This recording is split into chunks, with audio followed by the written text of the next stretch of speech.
Sari menatap sawah yang menguning di ujung kampung, tempat masa kecilnya berlari-lari mengejar capung. Hari itu, pagi masih muda, embun masih menggantung di pucuk daun pisang. Tapi jantung Sari berdegup kencang. Bukan karena dingin, tapi karena hari itu, ia akan meninggalkan kampung halamannya, untuk pertama kalinya, menuju negeri seberang yang bahkan namanya tak begitu ia pahami. Ibunya, Buati, sibuk menyiapkan bekal, sebungkus nasi putih dengan telur dadar dan sambal terasi. "Biar kamu ada rasa rumah di perjalanan," katanya, sambil menyelipkan amplop kecil ke dalam tas Sari. Di dalamnya, uang 100.000, tabungan terakhir yang bisa dikumpulkan. Ayahnya sudah meninggal sejak Sari duduk di bangku SMP. Sejak itu, ibulah yang jadi tulang punggung keluarga, berjualan gorengan di pasar. Adiknya, Rani, masih SMA. Sari tak ingin Rani putus sekolah seperti dirinya. Ia ingin Rani punya masa depan yang lebih baik, lebih luas dari sawah dan pasar. Maka, ketika tetangga mereka, Bu Minah, pulang dari Malaysia dengan membawa televisi baru dan sepeda motor, Sari terpikat. Bu Minah bilang, jadi TKW itu berat, tapi uangnya bisa buat beli tanah. Bisa bangun rumah. Bisa sekolahin adik. Kata-kata Bu Minah menempel di kepala Sari seperti cap dari semangat. Proses keberangkatannya tidak mulus. Ia harus mengurus dokumen, belajar bahasa seadanya, dan tinggal sementara di penampungan Pejitki. Di sana, ia bertemu puluhan perempuan lain dari berbagai daerah. Semua dengan wajah yang sama, penuh harapan, tapi juga cemas. Ada yang masih remaja, ada pula yang sudah ibu-ibu. "Nama kamu siapa?" tanya seorang perempuan asal Nganjuk saat mereka antre makan. "Sari. Dari Lampung." "Kamu?" "Yuni. Udah 2 kali ke Malaysia." "Nggak enak, tapi ya, uangnya bisa buat bayar utang suami." Sari diam. Dalam hati ia bertanya, bagaimana bisa orang rela kembali ke tempat yang tidak enak. Beberapa minggu kemudian, Sari naik pesawat untuk pertama kalinya. Ia tak berani duduk dekat jendela. Tangannya berkeringat sepanjang perjalanan. Tapi di dalam hati, ia memegang kuat-kuat harapan yang ia bawa dari kampung. Bisa kirim uang untuk ibu, bisa beli seragam baru buat Rani, dan mungkin, suatu hari, bisa buka warung sendiri. Ia tiba di Kuala Lumpur malam hari. Bandara penuh orang dari berbagai negara. Seorang lelaki dari agensi menjemputnya dan mengantarnya ke rumah majikannya. Rumah itu besar, bertingkat, dengan pagar tinggi dan kamera di tiap sudut. Majikannya adalah sepasang suami istri Tionghoa Malaysia, dengan 2 anak kecil. "Kamu kerja sini. Bangun jam 5, tidur jam 11. Jangan banyak main HP. Kalau kerja bagus, nanti bisa dikasih bonus," kata sang nyonya rumah sambil menyerahkan seragam rumah tangga. Sari hanya mengangguk. Ia belum paham betul bahasa yang digunakan, tapi ia mengerti maksudnya. Hari-hari pertama, tubuhnya pegal luar biasa. Ia harus menyetrika seragam sekolah, mengepel 2 lantai rumah, memasak makanan yang rasanya asing di lidahnya, mencuci mobil, dan menjaga 2 anak yang suka menjerit jika ia terlalu lambat mengganti popok. Tapi setiap kali merasa lelah, Sari mengingat wajah ibunya. Ia mengingat rumah reot di ujung desa, suara adiknya yang menahan lapar saat bulan belum gajian. Ia mengingat alasan kenapa ia ada di sini, untuk memberi hidup yang lebih baik bagi keluarganya. Bulan pertama, Sari tidak menerima gaji. Ia pikir itu normal, mungkin memang aturannya begitu. Bulan kedua pun sama. Ketika ia bertanya, sang majikan menjawab, "Gaji nanti ditabung, dikasih waktu pulang." "Boleh, saya minta kirim sedikit buat ibu di kampung." "Lagi butuh," kata Sari dengan ragu. "Nanti. Jangan manja. Fokus kerja dulu." Sari menunduk. Ia tak tahu apakah itu benar, tapi ia tidak berani mendebat. Ia takut dikembalikan ke agen, atau lebih buruk, dituduh macam-macam. Ia pernah dengar cerita dari teman di penampungan, ada yang dipulangkan karena dianggap membangkang, padahal cuma minta hari libur. Hari-hari berganti. Sari mulai terbiasa dengan rutinitas. Ia hafal jam bangun anak-anak, tahu tempat semua perkakas dapur, dan bisa memasak menu-menu rumit dengan bahan yang tak pernah ia kenal sebelumnya. Tapi ia juga mulai merasakan sesuatu yang mengganjal. Ia tidak pernah keluar rumah. Bahkan untuk membuang sampah pun tidak diperbolehkan. Pintu selalu dikunci. Telepon genggam yang ia bawa dari kampung disita, katanya, untuk mencegah gangguan kerja. Ia menulis surat untuk ibunya di selembar kertas bekas dan menitipkannya ke tetangga sebelah saat sedang menyiram tanaman. Kalau bisa, kabari ibu, saya sehat. Belum bisa kirim uang. Tapi saya usaha. Tetangga itu hanya mengangguk tanpa janji. Mungkin takut ketahuan. Sari mulai merasa kesepian. Ia merindukan suara jangkrik malam, nasi uduk buatan ibunya, dan aroma tanah basah saat hujan turun di kampung. Tapi ia bertahan. Karena itulah yang selalu diajarkan ibunya, hidup memang berat, tapi jangan menyerah, Sar. Tuhan selalu lihat orang yang kerja keras. Di hari ke-120 sejak kedatangannya, Sari berdiri di balkon lantai 2, memandangi langit malam yang kosong. Ia memeluk dirinya sendiri dan berkata pelan, "Aku pasti bisa. Aku datang ke sini bawa harapan. Bukan untuk kalah." Dan malam itu, untuk pertama kalinya, Sari menangis. Bukan karena sakit atau takut, tapi karena rindu dan keyakinan yang mulai rapuh. Namun ia tahu, tak ada jalan kembali. Ia sudah terlalu jauh melangkah. Di ujung doa malam itu, Sari berbisik, "Tuhan, tolong jaga ibu dan Rani. Aku di sini akan terus berjuang." Sari terbangun sebelum fajar. Alarm tidak diperlukan. Tubuhnya sudah terbiasa dengan suara pelan dari langkah kaki tuan rumah yang mulai menyalakan lampu dapur. Sejak datang 3 bulan lalu, inilah rutinitasnya. Bangun pukul 5, menyiapkan sarapan, menyapu halaman, lalu mulai pekerjaan lain yang seperti tidak pernah habis. Namun, akhir-akhir ini tubuhnya terasa berat. Punggungnya sering nyeri, dan telapak tangannya melepuh karena terlalu sering mencuci tanpa sarung tangan. Tapi keluhan tak pernah terucap. Di rumah besar ini, tak ada tempat untuk kata lelah. Hari itu, nyonya rumah memanggilnya dengan nada tinggi. "Kenapa baju ini belum disetrika? Sudah jam 8. Anak saya mau sekolah." Sari buru-buru mengambil pakaian dari gantungan.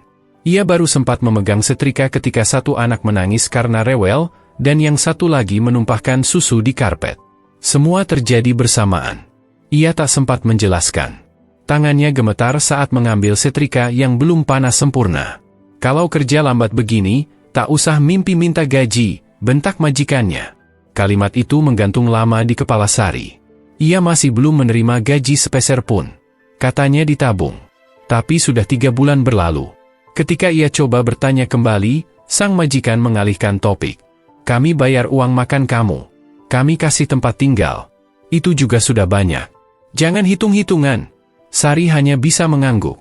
Ia takut. Tak tahu harus mengadu ke siapa. Telepon genggam sudah lama diambil. Ia bahkan tidak tahu alamat rumah ini lengkapnya apa. Setiap hari hanya mendengar teriakan, dan kadang makian jika ia sedikit saja terlambat.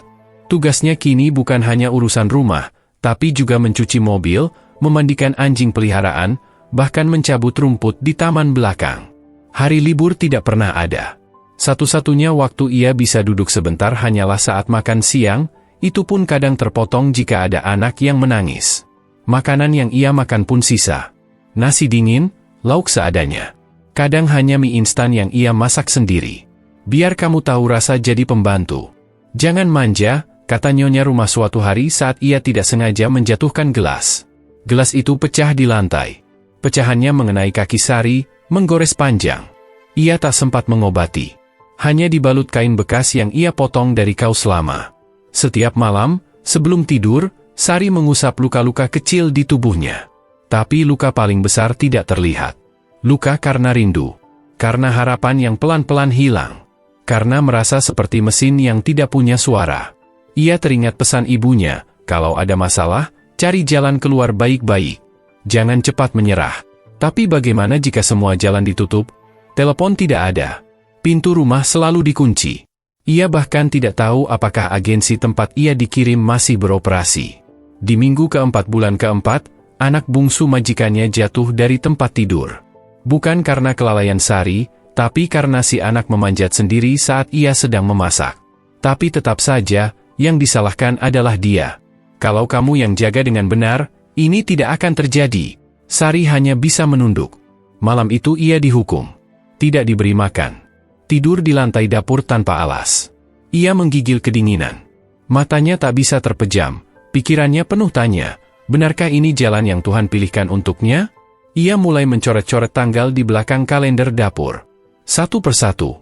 Cara satu-satunya untuk tahu sudah berapa lama ia di sini. Setiap kali lewat tanggal 25, hatinya berdebar. Itu seharusnya hari gaji. Tapi selalu lewat begitu saja. Sari coba mengingat kembali bagaimana cerita Bu Minah saat di kampung. Katanya dulu ia kerja di keluarga yang baik. Diberi gaji tiap bulan, bahkan sempat liburan ke Genting. Mungkin Sari tidak seberuntung itu. Tapi apakah semua TKW mengalami hal serupa? Suatu malam, ia memberanikan diri bicara lagi. Kali ini kepada sang tuan rumah, yang selama ini tidak sekeras istrinya. Maaf, Tuan, boleh saya tahu kapan gaji saya bisa ditransfer ke kampung? Ibu saya sakit. Tuan rumah menatapnya sebentar. Lalu menjawab dingin, nanti saya tanya istri saya. Itu saja. Keesokan harinya, sang nyonya makin kasar. Kamu mengadu ke suami saya? Kamu pikir kamu siapa? Di sini kamu bukan siapa-siapa. Sari menerima tamparan pertamanya hari itu. Pipi kirinya panas, tapi hatinya lebih panas lagi. Bukan karena sakit, tapi karena harga dirinya diinjak. Ia bukan boneka. Ia bukan barang. Ia manusia. Namun, lagi-lagi ia diam. Karena ia takut. Karena ia belum siap kehilangan sisa harapan yang masih ia genggam. Ia pikir, kalau ia bertahan sedikit lagi, mungkin semuanya akan berubah. Tapi hari-hari berlalu tanpa perubahan. Setiap langkahnya terasa berat. Pikirannya sering kosong. Ia mulai lupa rasa tertawa. Senyumnya menghilang. Terkadang, malam-malam ia menulis di belakang kotak sabun dengan ujung sisir, Sari belum menyerah. Tulisan itu samar. Tapi menjadi satu-satunya semangat kecil yang ia punya. Sebuah pengingat bahwa dirinya masih ada. Masih hidup. Masih punya nama. Malam itu, sebelum tidur, ia menghadap langit-langit dan berbisik, Tuhan, aku tahu kau lihat. Tapi kalau kau beri sedikit saja keajaiban, aku akan terus bertahan. Hari demi hari, luka itu bertambah, tidak hanya di kulit, tapi jauh di dalam hati. Sari mulai merasa bahwa dirinya bukan manusia lagi, tapi mesin yang terus bekerja tanpa henti. Tiap kali suara nyonya rumah terdengar dari lantai atas, tubuhnya otomatis tegang. Jantungnya seperti tahu bahwa bentakan atau caci maki akan segera menyusul. Sudah hampir 6 bulan sejak ia pertama kali datang. Belum ada gaji, belum ada kabar dari kampung, belum ada secercah harapan baru. Surat yang pernah ia titipkan pada tetangga tidak berbalas. Entah sampai atau tidak, ia tak tahu. Harapan untuk kirim uang ke ibunya pun mulai berubah jadi mimpi samar yang ia simpan sendiri. Suatu malam, ketika anak-anak sudah tidur dan majikannya keluar rumah, Sari membuka lemari tua di gudang belakang tempat ia menyimpan beberapa barang dari kampung. Ia mengeluarkan selembar foto, potret dirinya bersama ibu dan Rani di depan rumah panggung mereka. Foto itu sudah mulai pudar, sudutnya robek. Sari menatap lama, lalu menangis diam-diam. Sejak hari ia ditampar untuk pertama kalinya, perilaku sang nyonya rumah berubah makin kasar. Tidak lagi hanya bentakan. Kadang, bila ia salah memasak atau lupa menjemur pakaian, pukulan ringan di kepala menjadi pengingat. Kadang dengan sendok kayu, kadang dengan tangan kosong. Sari tidak pernah melawan. Ia tahu, sekali saja ia membela diri, itu bisa menjadi alasan bagi majikannya untuk menyebutnya pembangkang dan mengirimnya pulang tanpa gaji. Yang membuatnya makin sakit adalah saat sang majikan memutarbalikkan kenyataan di depan orang lain. Ketika ada tamu, sang nyonya bersikap manis, memperkenalkan Sari sebagai pembantu yang sudah seperti keluarga. Dia ini rajin sekali. Kami sangat sayang dia, ucapnya sambil menepuk bahu Sari. Sari hanya bisa tersenyum kaku. Kalau bukan karena tamu itu, mungkin ia sudah dipukul karena lalai menyusun gelas di meja makan. Malam-malam sering menjadi saat paling berat. Setelah semua pekerjaan selesai, dan lampu rumah mulai dimatikan satu persatu, Sari kembali ke kamar sempitnya di dekat dapur. Ruang itu tidak lebih besar dari lemari pakaian, tanpa jendela, hanya cukup untuk satu kasur tipis dan ember plastik berisi pakaian. Disitulah ia menulis, bukan dengan pena, karena ia tak punya, tapi dengan paku kecil di dinding kayu. Ia tulis satu kalimat, aku ingin pulang. Namun, yang paling menyakitkan bukanlah fisik. Bukan pula gaji yang tak kunjung datang. Tapi pelecehan. Sari tidak tahu pasti kapan itu mulai. Awalnya, ia merasa hanya diperlakukan terlalu dekat oleh sang tuan rumah. Kadang, ketika nyonya rumah sedang pergi, Pria itu meminta Sari untuk memijat pundaknya. Cuma sebentar. Bahu saya pegal. Sari, yang takut membuat masalah, menuruti. Tapi lama-lama permintaan itu berubah. Sang pria mulai menyentuh tangan Sari lebih lama dari seharusnya. Kadang, matanya menatap Sari seperti benda. Sari merasa jijik. Tapi ia tidak punya tempat untuk mengadu. Tak ada telepon. Tak ada tetangga yang bisa dipercaya. Apalagi, nyonya rumah pernah bilang, kalau kamu bikin masalah, aku bisa kirim kamu ke polisi. Aku bilang kamu mencuri, selesai hidup kamu. Kalimat itu jadi ancaman yang menempel di kepala Sari setiap waktu. Ia merasa terjebak di dunia yang tidak punya pintu keluar. Sari mulai susah tidur. Mimpi buruk datang bergantian. Kadang ia terbangun dengan napas tersengal, berkeringat. Tapi suara anak menangis memaksanya untuk tetap berdiri. Hari belum selesai, bahkan di saat tubuhnya ingin rebah dan jiwanya ingin menyerah. Satu hari, ia mencoba bicara kepada anak tertua majikannya, seorang bocah laki-laki berumur 7 tahun. "Kakak, kalau kamu besar nanti, jangan suka pukul orang ya." Anak itu tertawa. "Seperti Mama?" Sari hanya tersenyum pahit. Ia mulai menulis jadwal gajinya di bagian belakang kardus bekas, bulan 1, bulan 2, hingga bulan 6. Semua dicoret karena tidak ada bayaran. Angka-angka itu menjadi simbol luka yang terpendam. Tidak tampak, tapi terasa perih. Ketika akhirnya ia kembali meminta penjelasan soal gaji, majikannya hanya tertawa kecil. "Kamu kerja sini aja udah bagus. Kalau di kampung kamu bisa dapat rumah sebagus ini? Bisa makan ayam tiap minggu." Sari ingin berteriak, tapi suaranya tercekat.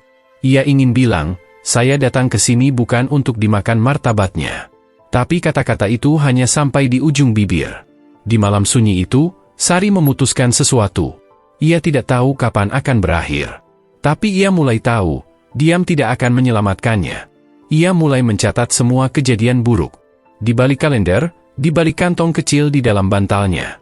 Tanggal, kejadian, siapa yang berkata apa. Semua ia catat rapi. Ia tidak tahu akan digunakan untuk apa. Tapi setidaknya, ia ingin ada bukti bahwa ia pernah disakiti. Waktu terasa berjalan lambat di rumah itu. Setiap detik seakan menambah beban di punggung Sari.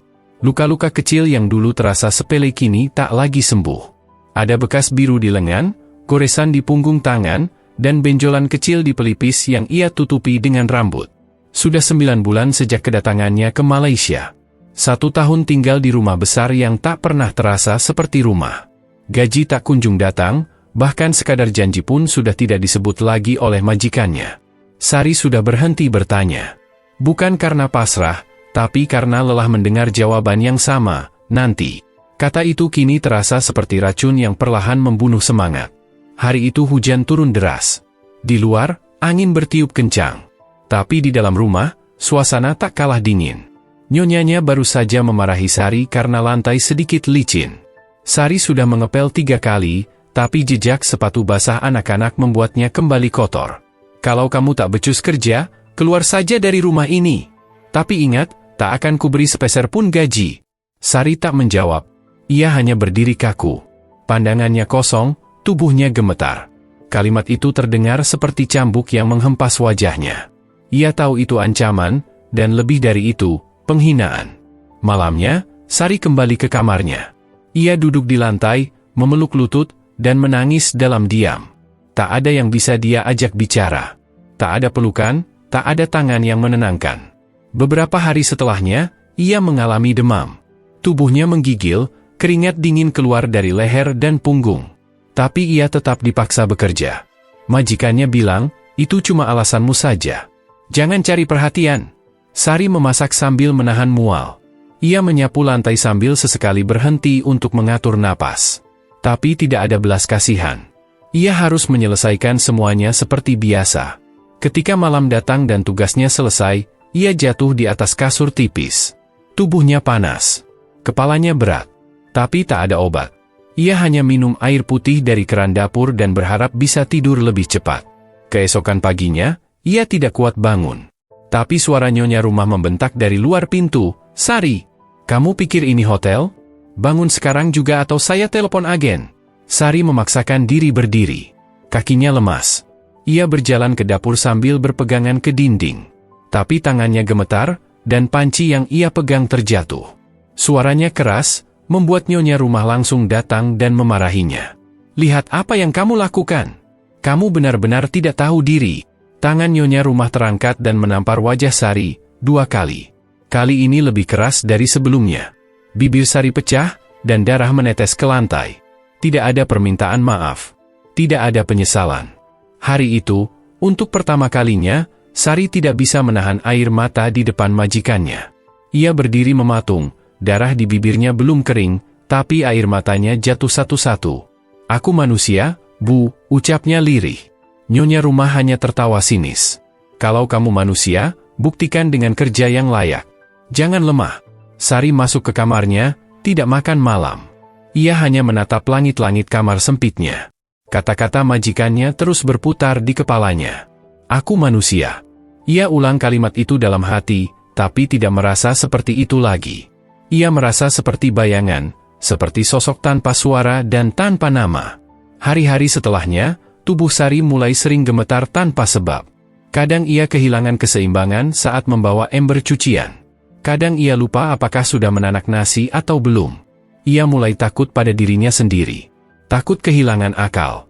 Takut suatu hari ia akan duduk di pojok dapur dan tidak bisa berdiri lagi. Ia mulai bicara sendiri di kamar. "Ini bukan mimpi, kan? Ini nyata, aku masih hidup. Kalau aku mati di sini, siapa yang akan tahu?" Pertanyaan terakhir membuatnya diam lama. Ia menatap sekeliling kamar. Tidak ada foto. Tidak ada ponsel. Tidak ada satupun tanda bahwa ia pernah hidup di ruangan itu. Itulah titik terendah dalam hidupnya. Bukan karena rasa sakit, tapi karena rasa tidak berarti. Pada suatu malam yang sunyi, Sari mengambil sobekan kardus dan menulis satu kalimat. "Kalau aku mati di sini, semoga ada yang baca tulisan ini." Ia selipkan kardus itu di bawah kasurnya. Tapi entah dari mana, seberkas kecil keberanian muncul malam itu. Dalam ketakutan dan keputusasaan, ia menatap ke cermin kecil di pojok kamar, melihat wajahnya yang tirus, bibirnya yang luka, matanya yang kosong. "Ini bukan akhir. Aku belum selesai." Malam itu, Sari tidur lebih tenang. Bukan karena rasa aman, tapi karena ia sudah mulai berpikir untuk tidak lagi menjadi korban. Ia tidak tahu apa yang akan ia lakukan. Tapi satu hal mulai tumbuh, amarah. Dan dalam diam, amarah itu menyala, pelan, tapi pasti. Karena ada batas pada setiap luka.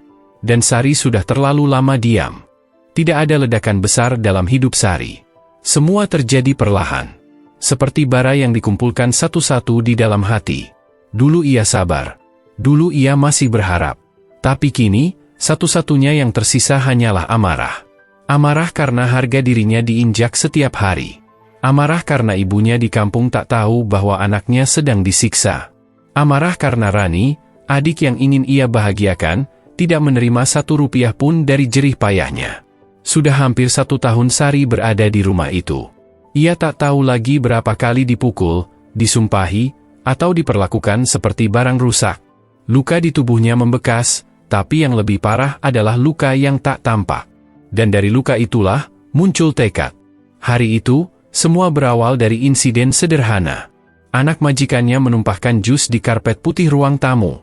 Sari segera membersihkan, tapi nyonya rumah sudah berteriak sebelum sempat menjelaskan. "Dasar bodoh, kamu tahu berapa harga karpet ini?" Sari hanya menunduk. Tapi kali ini, ia tidak takut.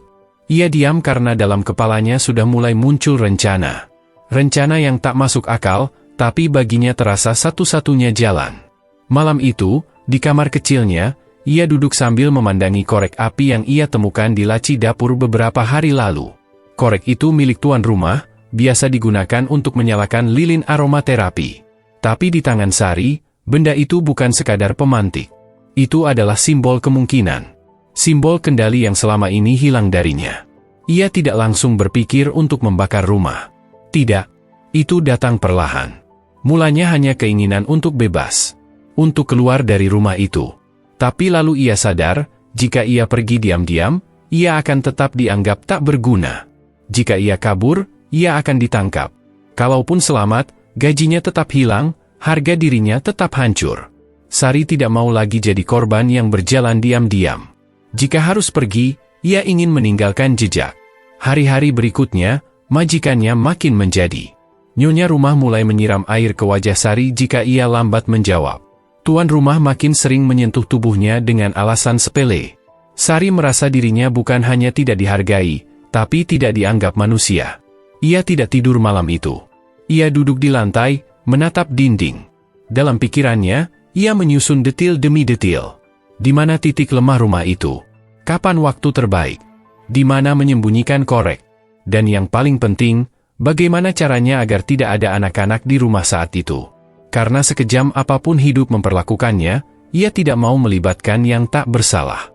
Sari mencatat dalam ingatannya, malam Jumat, majikan biasanya keluar ke pertemuan keluarga. Anak-anak dititipkan ke nenek mereka. Rumah kosong dari pukul 7 sampai hampir tengah malam. Itu adalah satu-satunya celah yang ia miliki. 3 hari sebelum malam itu, Sari mulai mengumpulkan kertas bekas, koran, dan kain lap tua yang biasa dipakai mengepel. Ia simpan di bawah bak cuci, berpura-pura sedang membersihkan.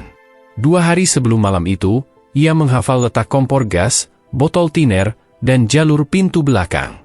1 hari sebelum malam itu, ia menulis surat pendek dan menyelipkannya di dalam saku celana kerjanya. Saya bukan pembunuh. Saya korban. Saya hanya ingin dunia tahu bahwa kami, para TKW, tidak pantas diperlakukan seperti ini. Sari. Dan malam itu pun tiba. Seperti yang ia duga, majikannya bersiap keluar. Anak-anak sudah dibawa lebih dulu siang tadi. Nyonyanya sempat berpesan sambil mengenakan anting di depan cermin. Jaga rumah baik-baik. Kalau sampai ada barang hilang, aku akan cari kamu sampai ke lubang tikus. Sari mengangguk. Dalam hatinya, ia berkata, kali ini aku yang akan meninggalkan bekas. Ketika mobil majikannya melaju keluar gerbang, Sari berdiri di tengah dapur. Ia menggenggam korek di tangan kanan, dan seikat kertas di tangan kiri. Tangannya gemetar. Tapi bukan karena takut, melainkan karena adrenalin yang naik begitu cepat. Ia menuju ruang tamu. Menggulung koran, menyusunnya di bawah tirai. Menuangkan sedikit cairan pembersih alkohol. Menyalakan api. Saat nyala api mulai membesar, Sari berdiri agak jauh. Ia menatapnya lama, seperti sedang menonton bagian hidup yang selama ini terkunci, akhirnya meledak. Api menjilat cepat. Tirai terbakar, lalu sofa, lalu karpet mahal yang dulu pernah jadi alasan ia dipukul. Ia tidak panik. Tidak lari. Ia berjalan keluar rumah dari pintu belakang, menuruni tangga dapur, dan berdiri di ujung halaman. Rumah itu mulai mengepulkan asap. Suara alarm berbunyi keras. Tetangga mulai berdatangan. Sari berdiri diam. Di tangannya, surat kecil itu sudah tergenggam. Ia tahu waktunya habis. Tapi ia juga tahu, untuk pertama kalinya, ia merasa punya kendali atas hidupnya. Beberapa menit kemudian, mobil pemadam kebakaran datang. Tak lama setelahnya, polisi pun muncul. Sari tidak lari. Ia mengangkat tangan pelan, menyerahkan diri. Aku yang bakar, katanya pelan. Kenapa kau lakukan ini? Tanya seorang petugas. Sari menatap lurus. Karena tidak ada yang pernah dengar suara kami. Malam itu, rumah besar itu hangus sebagian.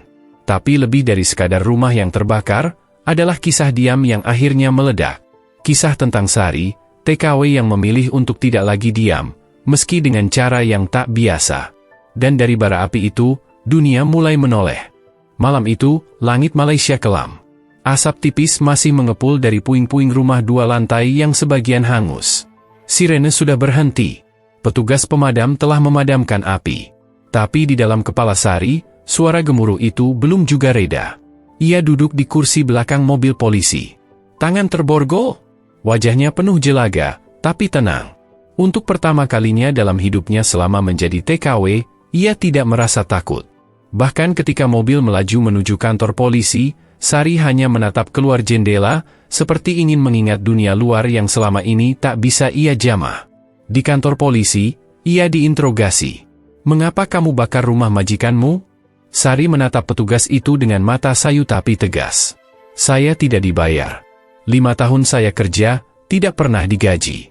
Saya dipukuli, dimaki, dikurung. Saya manusia, tapi di sana saya diperlakukan lebih buruk dari binatang. Petugas mencatat. Ia menatap Sari sejenak. Ada keraguan di wajahnya. Mungkin karena wajah Sari tidak seperti pelaku kejahatan. Lebih seperti seseorang yang sudah terlalu lama memendam luka. Tak lama, berita itu menyebar. Wartawan mulai berdatangan ke kantor polisi keesokan harinya. Mereka mendengar kabar bahwa seorang pembantu rumah tangga asal Indonesia membakar rumah majikannya di pinggiran Kuala Lumpur. Bukan hanya itu, mereka mendengar cerita lebih dalam tentang penyiksaan, pelecehan, dan gaji yang tidak dibayar selama bertahun-tahun. Wajah Sari muncul di berita malam. Tidak penuh, hanya potongan wajah yang diburamkan.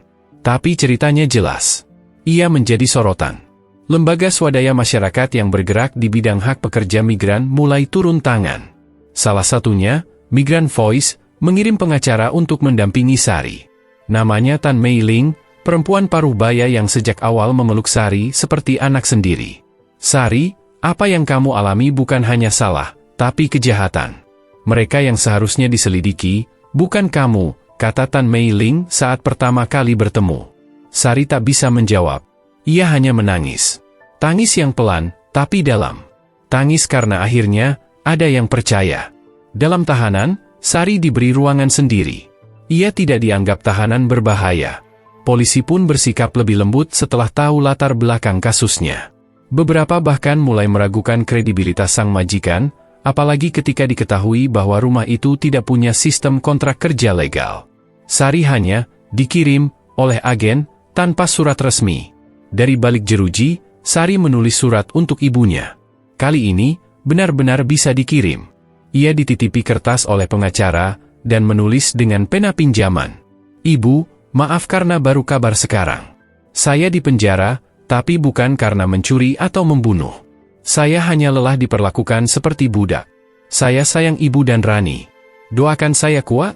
Tan Mei Ling membawa surat itu ke Kedutaan Besar Indonesia. Dalam beberapa hari, pihak kedutaan mulai terlibat. Perwakilan KBRI datang menjenguk Sari, membawa kabar bahwa mereka akan memberikan bantuan hukum dan advokasi. Nama Sari mulai disebut dalam forum pekerja migran. Namun proses hukum tetap berjalan. Sari menghadapi tuduhan pembakaran. Ia mengaku bersalah, tapi menjelaskan motifnya secara lengkap. Saksi-saksi mulai dikumpulkan, termasuk tetangga yang pernah melihat tanda-tanda kekerasan, dan mantan TKW lain yang pernah bekerja di rumah itu beberapa tahun sebelumnya.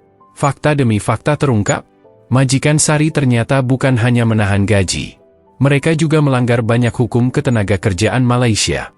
Beberapa barang mewah yang terbakar bahkan dicurigai sebagai barang selundupan yang tidak tercatat secara legal. Sari duduk di ruang sidang dengan pakaian sederhana. Rambutnya digerai, wajahnya bersih tanpa riasan. Di depannya, majikannya duduk di bangku terdakwa, kali ini bukan sebagai korban, tapi sebagai orang yang harus memberi penjelasan. Hakim bertanya, apakah benar selama 5 tahun Anda tidak membayar gaji pekerja ini? Majikannya tergagap. Kami beri dia makan, tempat tinggal? Bukan itu pertanyaannya. Apakah Anda membayar gajinya sesuai hukum? Mereka terdiam. Ruang sidang hening. Sari menunduk. Di dalam dirinya, masih ada trauma.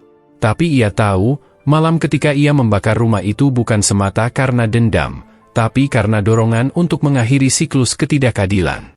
Usai persidangan hari itu, seorang wartawan mendekatinya. Apa kamu menyesal, Sari? Sari berpikir sejenak. Saya tidak bangga dengan apa yang saya lakukan.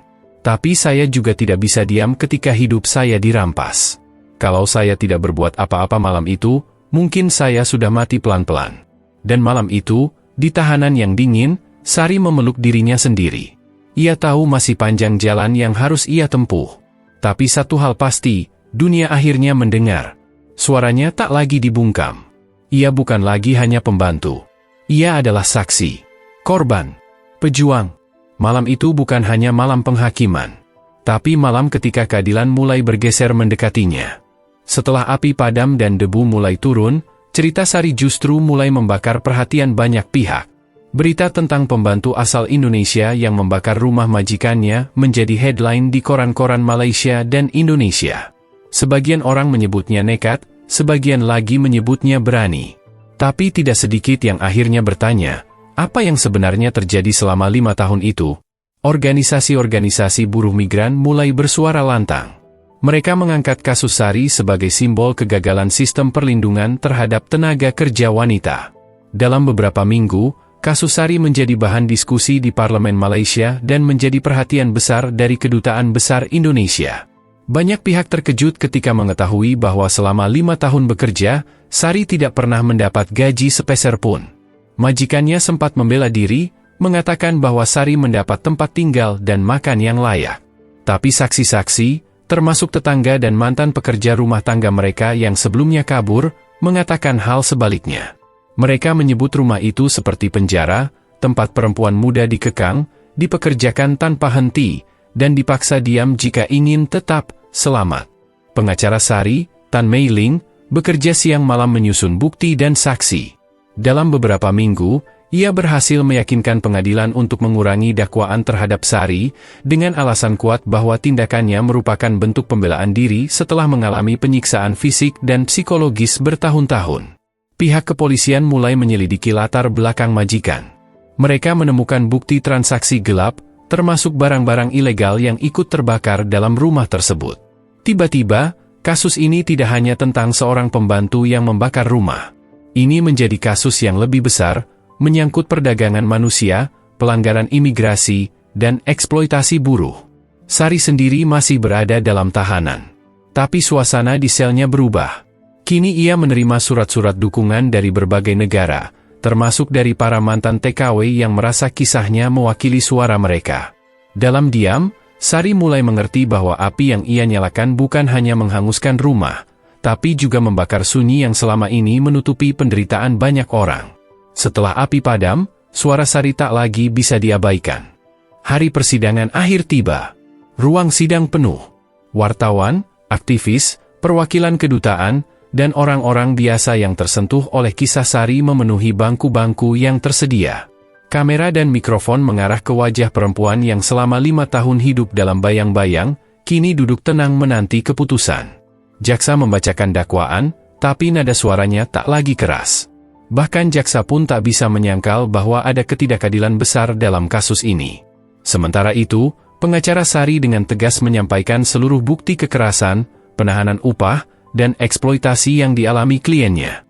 Saksi-saksi memperkuat bahwa tindakan Sari bukan karena niat jahat, melainkan reaksi putus asa dari seseorang yang tak punya jalan keluar.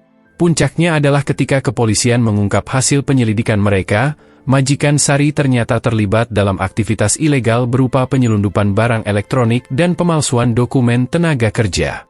Mereka bukan hanya pelanggar hak asasi, tapi juga pelaku kejahatan serius lintas negara. Ketika hakim mengetukkan palu, ruangan sunyi. Terdakwa Sari dinyatakan bebas dan tidak bersalah. Ia akan diberikan perlindungan sebagai saksi kunci dalam kasus kejahatan lintas batas. Sari meneteskan air mata. Untuk pertama kalinya, bukan karena takut, tapi karena lega. Ia tidak akan dihukum karena membela diri. Ia tidak akan kembali ke jeruji. Ia akan pulang. Beberapa bulan kemudian, Sari tiba di Bandara Soekarno-Hatta. Rambutnya lebih panjang, langkahnya lebih mantap. Ia dijemput oleh petugas dari kementerian dan disambut pelukan hangat dari ibu dan Rani. Tidak ada sepeda motor, tidak ada rumah mewah seperti yang dibayangkan 5 tahun lalu. Tapi Sari membawa sesuatu yang lebih besar, kehormatan dan suara. Kisahnya menjadi sorotan di berbagai forum pekerja migran. Ia diundang berbicara, menjadi simbol perjuangan dan keberanian. Banyak yang datang padanya bukan untuk meminta bantuan, tapi sekadar berterima kasih. Karena sejak hari itu, Sari bukan hanya pulang sebagai korban yang selamat. Ia pulang sebagai perempuan yang pernah dibungkam, tapi memilih bersuara. Dan suara itu mengubah dunia sedikit demi sedikit.